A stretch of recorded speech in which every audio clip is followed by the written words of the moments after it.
All right, welcome to Sunday Stick. Here we What's are up? today. Yeah, we got Grant in house. What's up, brother? What's going on, y'all? How y'all doing? Good, good, good. So we got Will out. He's actually in California playing Pebble Beach this weekend into the week. Pretty excited to get his take on that experience when he gets back from California. So big shout out to Will and his experience of going out to Pebble Beach for the first time. So that'll be fun. Anything you'd like to add on that, Grant? It sounds like a a bad problem to have. Got to get off of work to go out and play Pebble Beach. I'm looking forward to hearing it. I want to get out there bad myself. Hey, everybody does. It's one of those destination courses that we all got to play. So, with that being said, again, this is Sunday Stick podcast. We got myself, Derek, and we got Grant in house. So, today we made a decision to switch things up.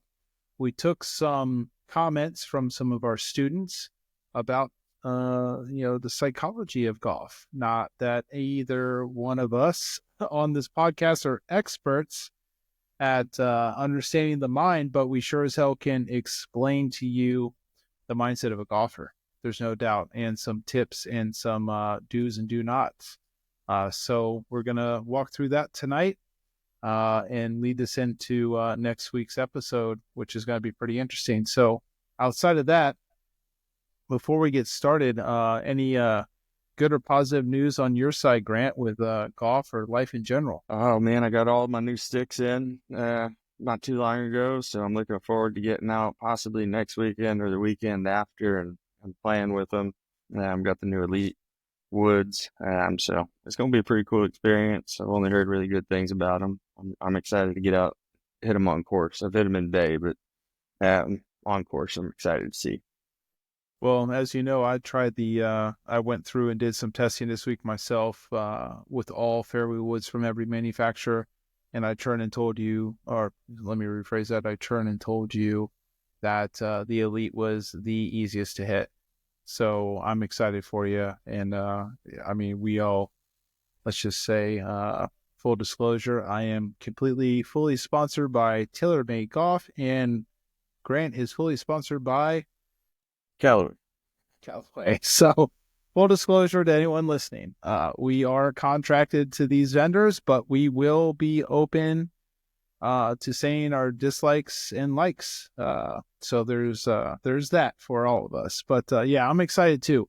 I need to get myself a new driver. I need to really take an opportunity to get out with the new QI35 and see what that's all about. I've already hit the LS, but I have not hit any of the other heads yet. But the season is young, and we got to get started on this. So let's go ahead and roll into today's topic, the psychology of golf. So, Grant, I'm going to let you lead off with this. How about it? Yeah, man. So psychology of golf is just like for me, this is mind frame mentality, approach to the game, approach to your personal growth within the game, your swing, your understanding of the course. I mean, it can go, very big here in the psychology of the game. The first thing that I think about in the psychology of the game, everybody talks about it being 95% mental. I think there's a huge piece to that puzzle. I do believe you need to be able to swing a club for the mental side really pushes you to where you want to be. But to be able to get where you want to be, you have to start with a strong mind. Be fair to yourself and saying and open-minded that you may be wrong about something. You need to change something that may be uncomfortable. The more open you are and the more susceptible you're going to be to success in this game.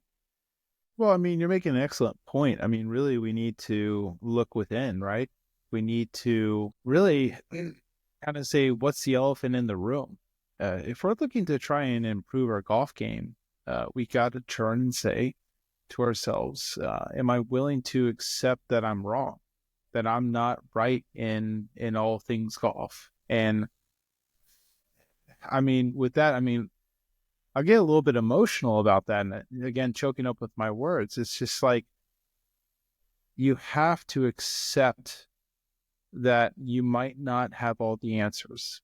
and you need to seek help from the best in the world. Now, for us as coaches, we need to understand also that the vision that a student may have within the communication aspect of getting better, right? For us to be better coaches, we need to know that there's a potential that that student can potentially struggle with just letting us know their real frustrations, because they're living within a reality that they have the answers. They just need that little bit of, say, a passcode to unlock what they believe is wrong. Does that make sense?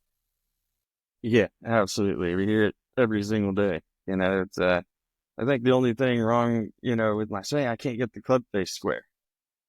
So that's why I don't hit it straight. Um, and the reality of it is, their path is way off due to their posture, which could come from their grip, which can help with their club face, but it could be a plethora of different things that's causing the ball to do what it's doing. But they're just dead set on that mentality that it's the face of the club. Yeah. So, doing some research for tonight's podcast is, looking at, a lot of us know Sigmund Freud, right? He's done a lot of research on the psychology of the human mind and how we are, right? And how we manifest things, how we don't manifest things, yada, yada, yada. So we have the id, we have the superego, and we have the ego.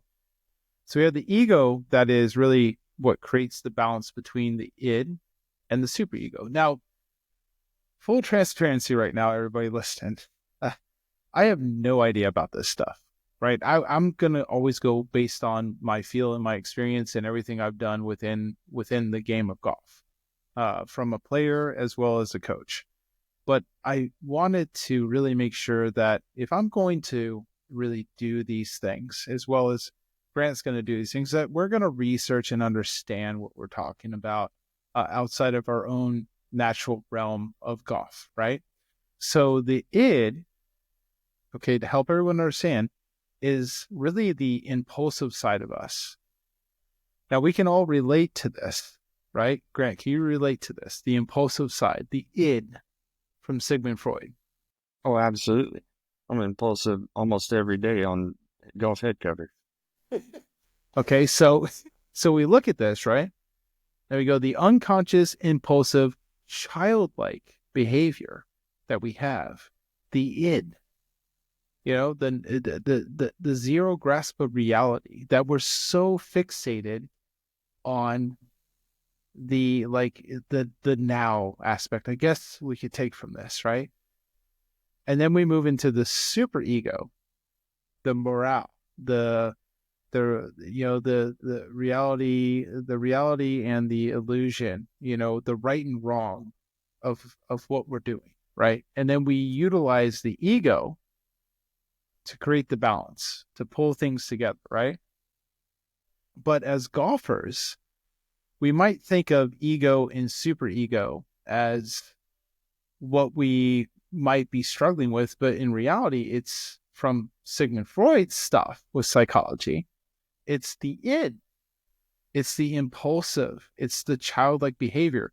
No, it's all about me. It's all about what I believe is right and how it needs to be done. So we need to really tackle the id with our students. You understand what I'm saying, Grant?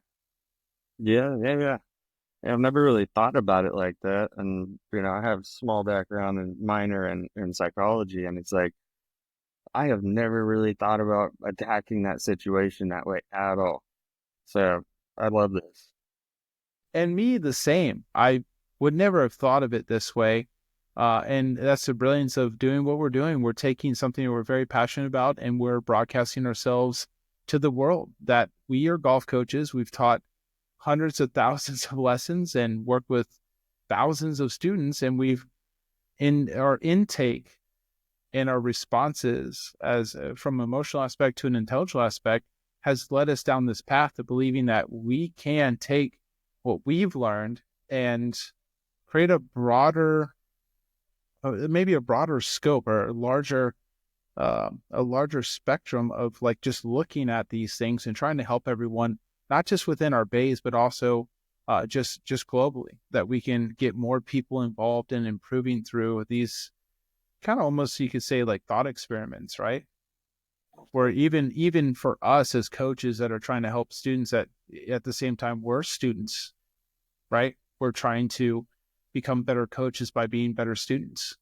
So the fun of this, so the id, let's play with this a little bit more, right? So childlike behavior, that one stands out the most. I've had a student just recently this weekend had some struggle with a change, and we've had struggles in the past, and we've gotten through it, but they made a point of being a temper tantrum. I'm not getting better. I can't figure this out, right? So with that being said, Grant, like with your experience with your students, I mean, when it's a childlike temper tantrum, what do you do with your students that are running into that issue when making a change? Yeah, this goes case by case basis with me. I really try and understand where my students are coming from a lot of the times, but when they get into that really, really childish, you know, storming out of the room, throwing a golf club, that type of childish mentality, I have to literally sit them down on the chair and say, "Hey, take a drink of water and let's talk about this for a minute." It's as if I have to sit down with a child to try and explain something.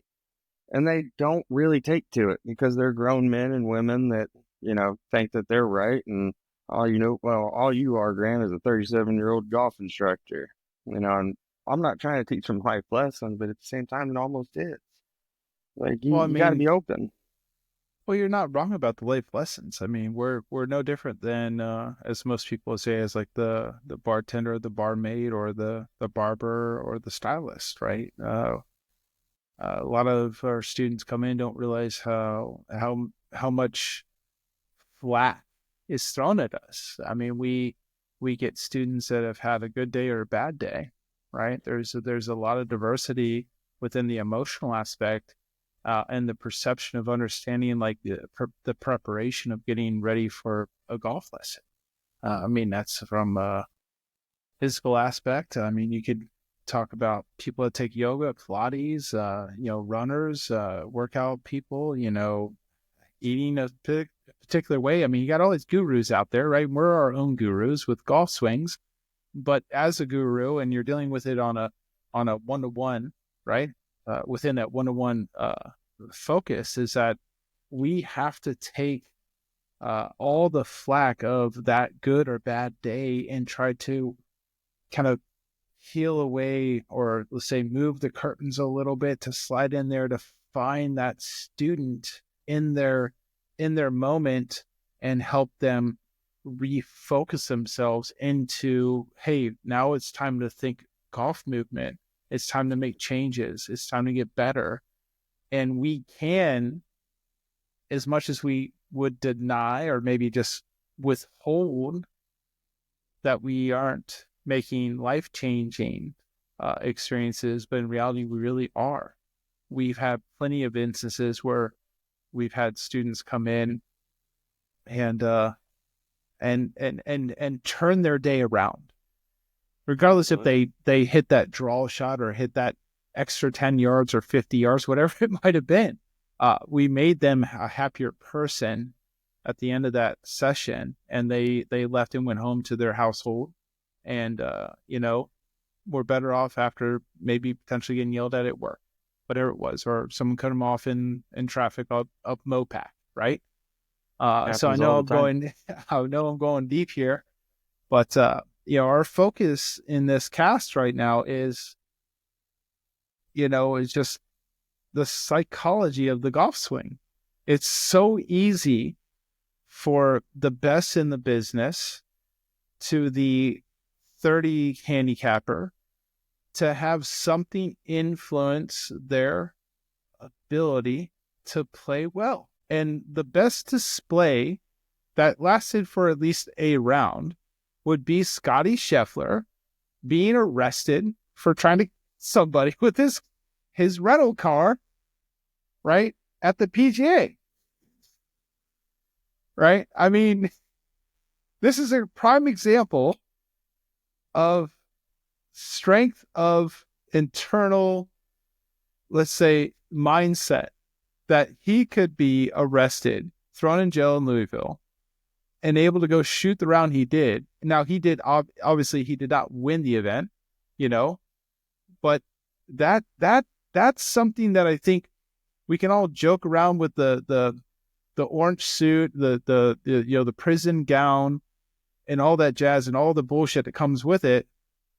But did we really dive into the strength of Scotty's mindset to be able to go through all that, let's say, persecution and noise to then go out and shoot as well as he did in that first round? Your Yeah. thoughts on that? Yeah. I mean, hey, this guy went into the prison and said he wanted to go through his workout routine, if I'm not mistaken. I mean, what kind of mentality is that? Then you just got arrested. And he's like, you know what? If I get out of here, I need to be in peak performance shape because I got a tournament to go out and win. And you're right, he didn't win it, but I mean, incredible turn of events, but it just speaks to the character of the man. And that's why he is so good at this game. Relentless. Agreed. I mean, Bay Hill just happened this weekend. There's a lot that we could say about that has already been said. So, no point wasting our breath, because what we're trying to do differently on this channel is talk to golfers differently, right? Talk about what you're thinking, right? What is it that can make you better that is not polarized, right? Where we create this stereotypical image. I mean, I've been doing this long enough. I've been beaten over the head as a student as much as I've beaten over the head my students about rights and wrongs. So really coming back into, again, our focus, what is really hindering you as a golfer right now mentally to get better? Do you believe you're right? Do you believe that you are the teacher, that you are the all? Or are you giving yourself the opportunity to become the student again, to become a learner once more? Now, again, there's a big spectrum of age on this channel. We've seen the analytics, which we were very proud of, that we're hitting every single age group right now, and sex, which is huge to us. We want to reach everybody. And that's important to us. We are daily coaches. We teach this game every day, and we teach every demographic. Now, to the point, the mindset. We have to understand, if we're going to get better, we have to accept that we might be wrong before we step forward. So, Grant, with that, as a very trusted colleague and coach, when I say that to the student, what first comes to your mind? If I was a student and hearing that, my first thing would be, God, he really cares about me. It's not even necessarily just caring about my game, which is ultimately what you and I are instructors of the game to get these people better. But he actually cares about me. And when we are let in like that, we are able to then make these people better and much quicker and much more fun. So I think it's huge to talk to your students like that. They gotta be able to say, okay, you know what? You're right, Derek. You're right, Grant. I'm gonna let you in, and I'm gonna give everything that I got on what you're gonna give. That's awesome. Yeah. So, full disclosure again, me and Grant, we take roughly about an hour and a half before we actually get into our cast here to just kind of walk through what we're going to discuss and to focus in on the talking points that we both pull together, and find out what really we believe is going to impact our listeners, our golfers, our students, the people that are actually trying to get better. I mean, you can go on there and get all the glam and, let's just say all the sizzle of these, unfortunately, I would put it as, Graham, what's that site where fans only? Oh, OnlyFans. Yeah. The OnlyFans style of golf instruction, where all you're focused on is, the things moving around and the scandalous ass, whatever we want to call it. Okay. Now, I mean, I'm not saying right or wrong on them, but the point of it is we have to improve people's swings. And I want everyone understanding that that's the focus of this channel, is we want truth. We want absolute truth in getting someone better. Now, with that being said, okay, I know I'm getting a little strong tonight on this episode 4. We're very new with this channel, and we're proud of it, and we're working to be better all the time. But we need to help everyone understand that if you really want to lower your score, you have to accept the fact that you could be wrong with what you're currently doing, and to go get help and listen and become a student again, just like you did before. I don't know, let's just say you went into business school, your MBA, or you became a MD or a PhD. You had to learn from those that came before you, that then helped you move in the direction that you are today. So don't believe that you can't still be, what I like to say to my students, a learner, right? So Grant, with me going off the deep end there and hopefully not getting slapped by anybody later, true passion. That's passionate. That's true right. Passion. That all leads into what we were talking about, before we got on here, was the scout. You got to be the scout. You got to be the guy that goes in open-minded. Don't be the soldier. Don't be narrow-minded. Don't have a one-track mind that you're right and everyone else is wrong. Seek the help. Be open to the help. If you're not at least hearing every side of every situation, and again, we're talking about golf, but just in general, you are not going to have the best information available to make a decision that can benefit you. The professional, do you go to your tax guy at the end of the year and say, dude, I don't think you're right. I'm gonna do it this way. No. So why would you go seek professional help in a golf environment and do the same thing? It blows my mind that people are like that. I don't think I could have said any better. That was very poetic. It's absolute, man.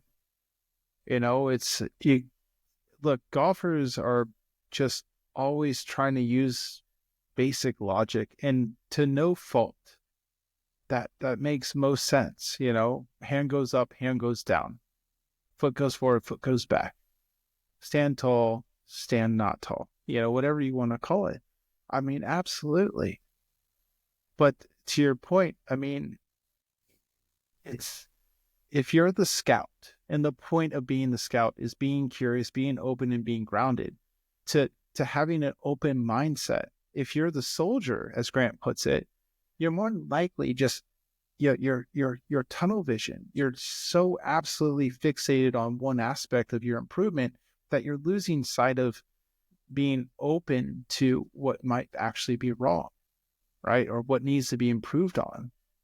And you become too defensive, and you can't learn, you can't improve. And that's the thing that you have to understand. What Grant's saying is that if you're unwilling to open yourself to being a learner, to becoming a student again, then you're just going to just dig yourself a hole, and you're going to keep shooting the same scores and deal with the same issues over and over again, and just get more and more frustrated, and be that guy that no one wants to play with, or that person, I should say, that no one wants to play with, because all you do in the, what's our series we're thinking about, Grant?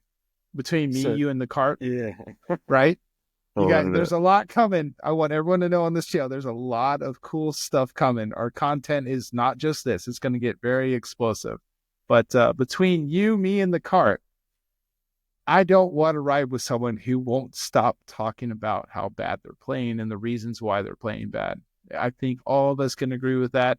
We want to enjoy a round of golf, and yes, emotions arise, but we don't need the emotions to basically be a tsunami for the entire 18 holes, right? So with that being said, I'm going to shut my mouth again, because I am very talkative tonight, and I'm going to let Grant take over here on this. I mean, Me, You, and the Cart is going to be an incredibly good series. I mean, it can go. We're going to have a lot of fun with this one. Um, but I also it's the same thing. Just talking to that about that guy or that gal that's on the course that just won't be quiet about their game. You know, I think a lot of people walk because of that. They don't want other people in their business. Maybe they're frustrated individuals and they don't want to, disrupt somebody else. That'd be awesome too. But a lot of these people that walk, they get out of the way, or they get every other emotion from everybody else out of the way, and they can really focus on what this game is all about. It's a game of you against the golf course. We don't need outside influences. Nobody wants that. Um, I think it can also be said about the guy that's playing really well and won't shut up about being, really good golfer and all this. Like, hey, I gotta play with you every weekend. This is the first time you've done this in, 3 months. Let's calm down. But the real angry golfer, nobody wants to play with. And from my understanding of those angry golfers, because we've got quite a few students that they don't even like playing with themselves. They literally come in and are like, I wanted to give up. Well, that's a great mentality. Really, really good mentality. So, for me, it's a little bit more of we gotta cater to these students in twofold kind of way. What kind of day did they have? Maybe they're under stress at work, a big presentation in front of the big execs. So we can't be real hard on them and tell them, hey, you are wrong. Or you need to be open to this idea. We got to cater to that too a little bit. So we play the psychological game ourselves all the time. That's Do I want huge. to throw clubs and all that? Absolutely. No, no one Do I? does. No. No. Right? I mean, no, that's ridiculous. No, I love what you said there. That's actually, yeah, what you're saying, we got to be careful when we're coaching our students, because I mean, yeah, we're to a point earlier within our episode. We're the bartender, we're the barber, we're listening to the the negative and the positive within a student's day and why it's difficult or why it's not difficult. I mean, serving someone a drink and cutting someone's hair and being a listener is pretty easy, and in the sense of what we're about to explain here. Being a trainer of physical movement and a listener. So I don't just pour you a drink and hand it to you, be like, what's your problems, bud? And then, being a hairstylist and be like, oh, you tell me what she said about you, right? They're sitting still and engaging in just a very quiet action. Okay. For us as golf coaches, we have to not only listen, but we have to work through the physical changes that need to be deployed into the improvement of that student's swing. Uh, and what I like about what Grant's saying, outside going on a little tangent there, is that we have to keep in mind that we want our student leaving happier. So we have to make sure that even though we might need to be tough, we have to be tough with some sugar. It Yeah, sounds like tough it, love, right? right? Yeah. Tough love. So we got to be like, look, you're not doing the best that you could do, but here's the way we could be working at it. Even though I know secretively you've been having a hard day, there's what we got to do. Right. So, I mean, emotions play such a critical role in any person's, personal development or even within their physical development. So if they are struggling professionally or personally at home, it's going to show and be an influence on other areas of development. So if they need to improve at their game, they need to be focused. So we can kind of run into compartmentalization. I don't want to dive into that today's episode, but we need to take what Grant's saying.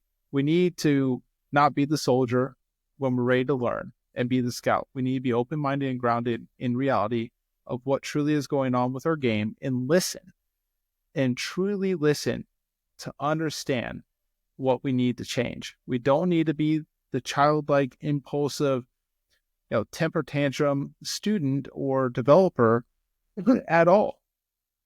We need to truly embrace the fact that we need to use the ego to balance out what it is that we're trying to do when it comes down to improvement of our golf games.